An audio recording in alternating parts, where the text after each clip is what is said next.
Straight ahead on CCX News, it's considered a business game changer in Brooklyn Center, but there's concern that Topgolf could be a hazard for birds. Plus, a restaurant boom in Maple Grove will show you what's opening soon in that suburb. And later, a picturesque view and an escape from this winter-like spring in Golden Valley. CCX News starts right now. Hello everyone, and thanks for joining us. Construction continues at Topgolf in Brooklyn Center. Many are excited about the facility, which opens in October. However, some people have come forward with concerns. Eric Nelson joins us now to explain. Yeah, Alex and Mike, in the sport of golf, birdies and eagles are a good thing. But when it comes to Topgolf, some area residents are worried about real birds getting tangled up and injured in the massive netting that surrounds the facility. Topgolf says that is not an issue and told the city of Brooklyn Center that golf barrier netting is the same kind used for aviary purposes. So it's used on buildings to keep birds from becoming a nuisance. It's used in zoos and that type of situation to enclose birds. And according to Topgolf, they've indicated that the netting should not pose concern for migratory birds that are traveling. With its gigantic poles and netting visible from miles away, Topgolf now dominates the Brooklyn Center skyline. The venue is also a few blocks away from the Mississippi River Flyway, which is why some residents want to make sure migratory birds are safe. Brooklyn Center claims that Topgolf has done environmental reviews and that bird incidents at other Topgolf locations around the nation are extremely rare. In instances where birds fly into it, they essentially bounce off and fly away. It is colored so that the birds can see it and land on it. They have indicated in instances where they've seen birds in other parts of the country that are running into the nets, they'll put what they call these squawk boxes on top. Now these squawk boxes will send out frequencies that make birds avoid the area. Tonight, Brooklyn Center officials will present information from Topgolf on the bird safety topic to the City Council. Mike? Well, interesting, thank you. A student who attends an alternative high school in the Osseo district is accused of bringing a loaded handgun to school in his backpack. 18-year-old Joshua Bernard of Maple Grove attends Osseo Area Learning Center in Brooklyn Park. According to a criminal complaint, police pulled over a car that failed to stop at a red light. Bernard was in the front passenger seat and police found marijuana in his possession and found the backpack containing the loaded gun. The complaint says Bernard knowingly brought the gun to school. He also admitted stealing the weapon from an unlocked vehicle parked in the driveway of a Brooklyn Park home. It is one of the top complaints in Osseo, traffic violations that has the city thinking of taking action. Osseo residents say speeding in residential areas, stop sign violations, and other traffic issues are a problem. And that has the City Council exploring the possibility of adding a part-time officer to enforce traffic laws. If the position is approved, the officer would work 24 hours a week beginning in May. The current police budget is expected to cover the costs. Robbinsdale city officials will revisit options for a new mural in the city's downtown. Last year, council members heard from 8th grade student Charlie Delano, who had raised nearly $1,000 for the project. Delano met with the mayor as well as an artist about his idea to transform the south side of the Ace Hardware building into a mural. Since then, 2 ideas for a mural have emerged. One that features Robbinsdale's history with Captain Billy's Whiz Bang magazine. The other celebrates Robbinsdale's 125th anniversary. The City Economic Development Authority, which consists of city council members, will take a look at the costs and funding options.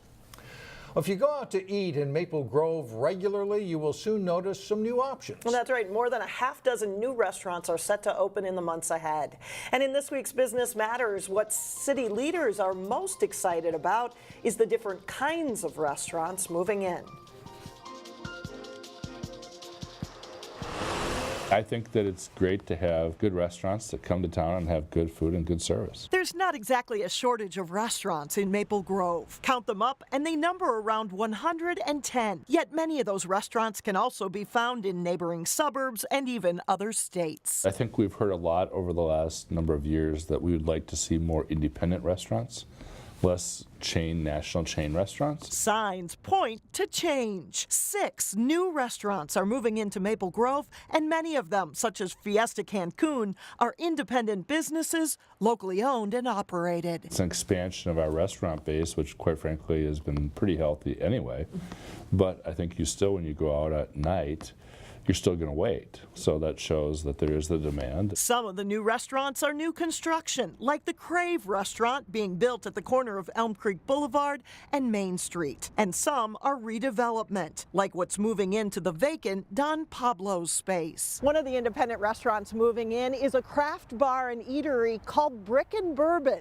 It's a new concept with only one other location that recently opened in Stillwater. Around $500,000 in renovations will transform the building into a restaurant known for its craft cocktails and hearty fare. And up near the Maple Grove Hospital, We're starting to see that development fill out at last. It's obviously been a long time. 3 new restaurants are on the way. Rosati's Chicago Pizza is opening soon in the Grove development. And the area will also see a new Rock Elm Tavern as the owner of Plymouth's location expands into Maple Grove. And finally, construction is also underway on a Raising Cane's restaurant that will open soon near the hospital. And stay tuned, news of yet another restaurant could be on the way. I know that my wife's excited about one that hasn't announced they're coming yet, and so we can't really talk about them, but that's a new concept, a new idea for our city, and people will know the name when they hear it, and it will be exciting if it comes.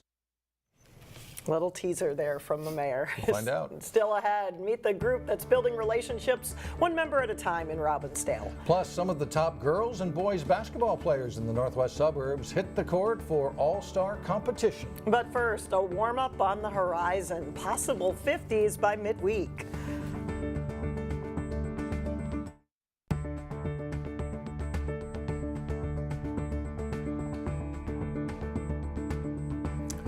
A Robbinsdale social media group is helping residents to build community. Reporter Sonia Goen shows us what the Birdtown Club is doing to help grow relationships.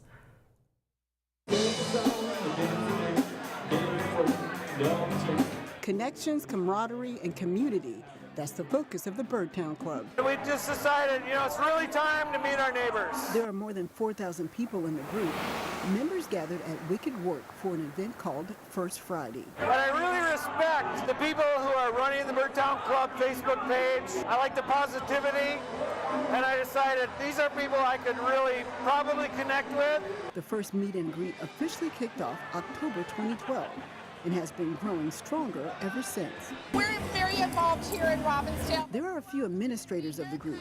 CHERYL and Eric HILLMAN are 2 of them. It's a feeling of pride. It's a volunteerism opportunity for us. So it just feels really, really good. They launched the monthly event so folks can get offline and instead socialize in person. You can walk out your front door and you can walk downtown. You can be engaged in the businesses. You can walk and get a cup of coffee. Residents say the small town feel is what makes Birdtown so special. And events like this one help to promote that charm. This is just something to do just to, get people together and get, better acquainted. So I think that's really great. They say building strong community ties also helps to keep Birdtown safe. If you see somebody suspicious in your neighbor's yard, you're going to feel more compelled to call somebody. Other cities have tried to have social media clubs, but they were not as successful as the Birdtown Club. Keeping everything local might have something to do with that. We've got great neighbors, great businesses, a really great city council and mayor. Like they say, everything is better in Birdtown. In Robbinsdale, Sonia Goins, CCX News. The next First Friday is on May 4th at 7:30 at Nona Rosa's restaurant in Robbinsdale. Still ahead, the escape in Golden Valley that has helped some people get over the long winter. But first, a former assistant takes over as head coach of the Cooper softball program. We'll meet her coming up next in sports with John Jacobson.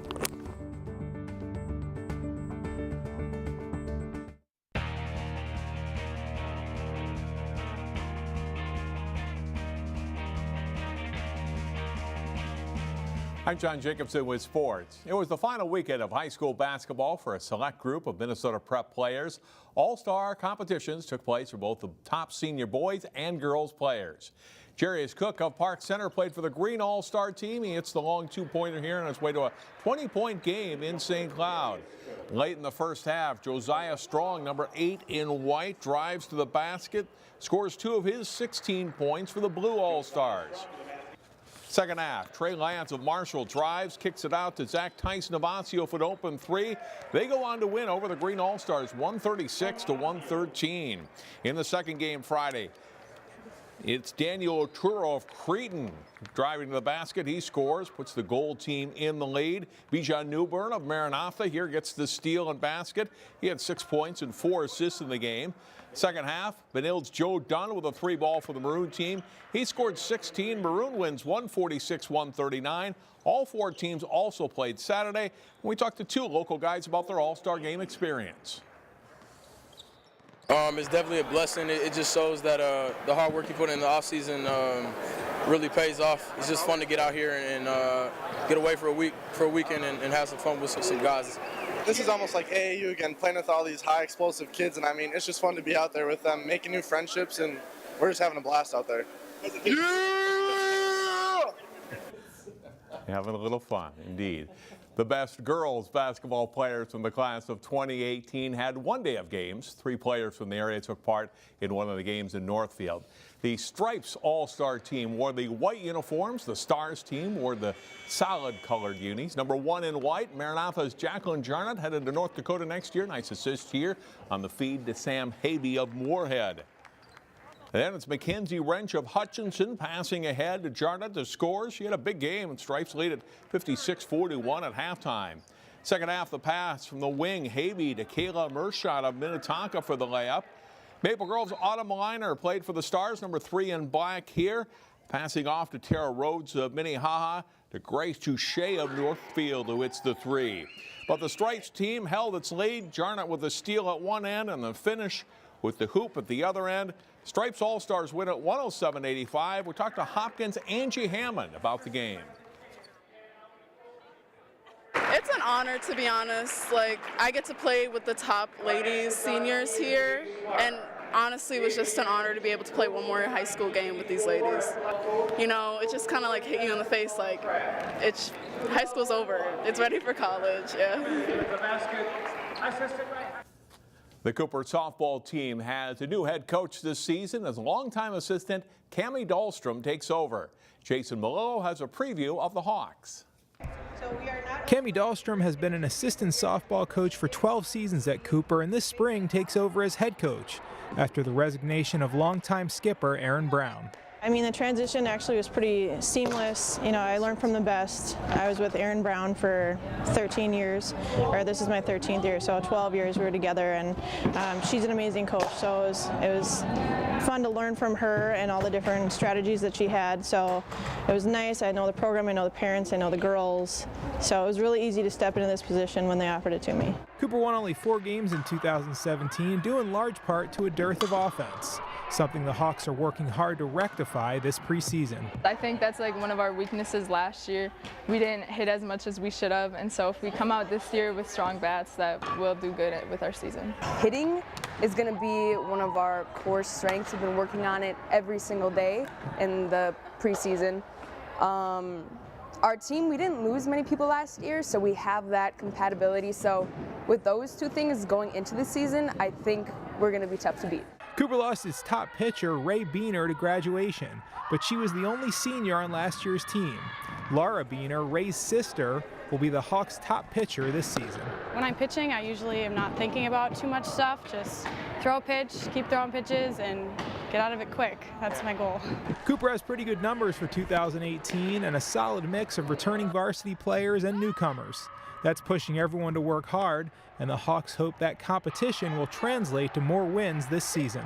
Jason Malillo, CCX Sports. Cooper is hoping to host Wilmington Jefferson in a game scheduled for Tuesday, April 17th. That's it for sports. Mike and Alex, back to you. All right, thank you, John. Up next, some call it the best view of Golden Valley. It is also where you can enjoy a warmer climate. We'll show you where when we come back.